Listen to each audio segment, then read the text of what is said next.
Assalamualaikum warahmatullahi wabarakatuh. Perkenalkan, nama saya Arif Rahman Setiawan, mahasiswa PPG Prajabatan 2023 gelombang 1. Di sini izinkan saya mempresentasikan hasil dari kolaborasi pemahaman saya pada topik 5 dalam perancangan pembelajaran dalam Understanding Bit Design.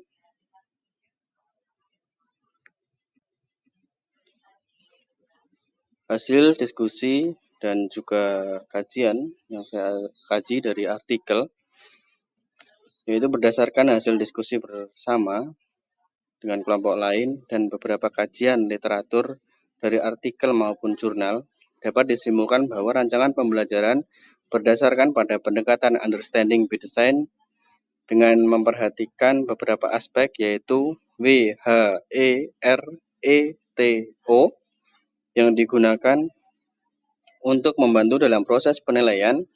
Jurnal yang dijadikan sebagai kajian literasi yaitu Understanding Bit Design 3 Stacks of Backward Design Faculty as Question by J. Mystic. Yang pertama yaitu Where and Why. Sudah sejauh mana pengetahuan peserta didik? Apa yang peserta didik harapkan dari pembelajaran ini? Yang kedua, pastikan bahwa peserta didik memahami kemana dan mengapa tujuan dari pembelajaran ini. Hal ini dapat dilakukan dengan memulai proses belajar mengajar dengan tujuan pembelajaran.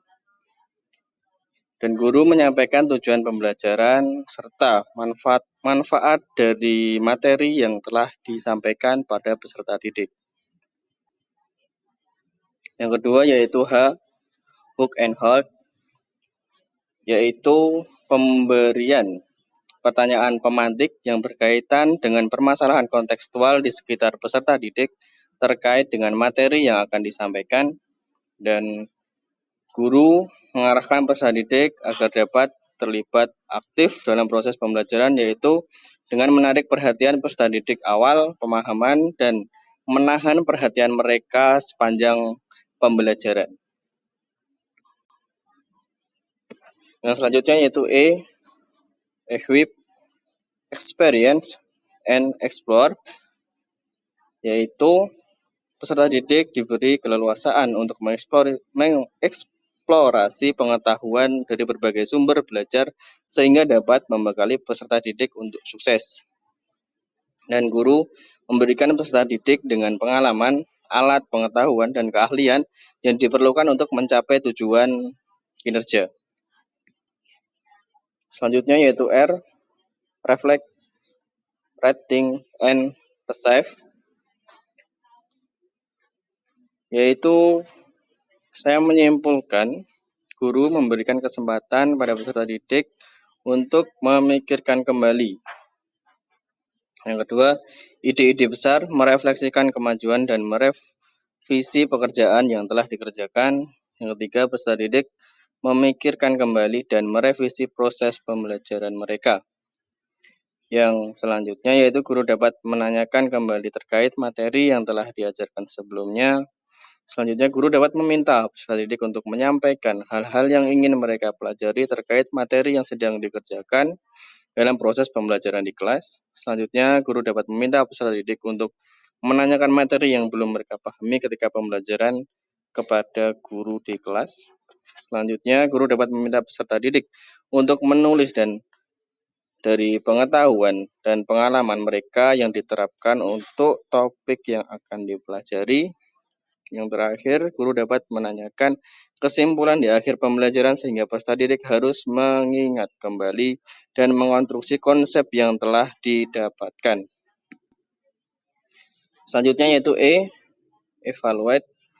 Saya mengambil kesimpulan bahwasannya guru memberikan kesempatan kepada peserta didik untuk mengevaluasi kemajuan dan tingkat pemahaman peserta didik dan meningkatkan pendidik agar membangun peserta didik untuk menilai diri sendiri, merenungkan makna pembelajaran yang mereka terima. Dan selanjutnya T, Tailored and Personalized, yaitu setiap individu memiliki karakteristik yang berbeda-beda. Perbedaan secara umum disebabkan oleh dua faktor menurut saya, yaitu faktor bawaan atau internal dan faktor lingkungan yaitu eksternal. Setiap individu memiliki keunikan masing-masing sehingga setiap anak memiliki bakat dan minat yang berbeda. Dan juga perencanaan kurikulum Understanding Biddesain harus disesuaikan dengan bakat pengetahuan sebelumnya, minat, gaya belajar, serta kebutuhan. Perkembangan individu harus tetap mengacu pada tujuan dengan memaksimalkan keterlibatan dan efektivitas pembelajaran. Selanjutnya yaitu organize, yaitu saya mengambil kesimpulan bahwasanya pembelajaran diatur untuk memaksimalkan keterlibatan awal dan berkelanjutan peserta didik secara efektif. Pendidik didorong untuk memberikan perhatian yang cermat pada setting dan pengurutan konten materi yang akan diberikan kepada peserta didik. Dan dari pernyataan yang saya simpulkan tadi, saya dapat ambil kesimpulan bahwasannya pengalaman belajar yang paling baik agar peserta didik dapat mengembangkan dan memperdalam pemahamannya yaitu dengan melibatkan peserta didik dalam proses pembelajaran tersebut.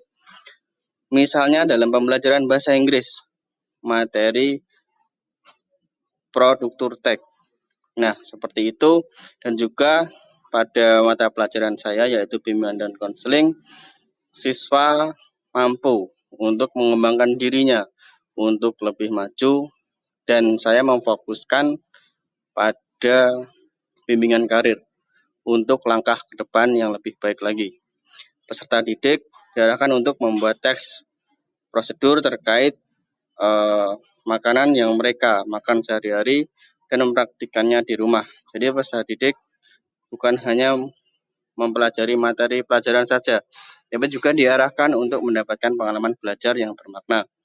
Pembelajaran bermakna mengacu pada sebuah konsep di mana peserta didik seutuhnya mengetahui dan memahami pengetahuan serta hal-hal yang berkaitan dengan fakta yang sebelumnya sudah diketahuinya. Dan saya tarik kesimpulan lagi untuk bidang saya yaitu bimbingan dan konseling. Saya mendapati siswa untuk mengarah ke perhotelan dengan bimbingan karir, yaitu di situ dari pembuatan makanan tersebut dan sebagainya itu dapat diimplementasikan pada kehidupan sehari-hari dan nantinya akan menunjang untuk karir yang peserta didik tersebut pilih. Terima kasih. Apabila ada salah kata dari saya mohon maaf. Apabila pemaparan yang saya sampaikan ada benarnya, hanya dari Allah Subhanahu wa Ta'ala. Apabila ada salahnya dari saya pribadi, saya minta maaf sebesar-besarnya. Wassalamualaikum warahmatullahi wabarakatuh.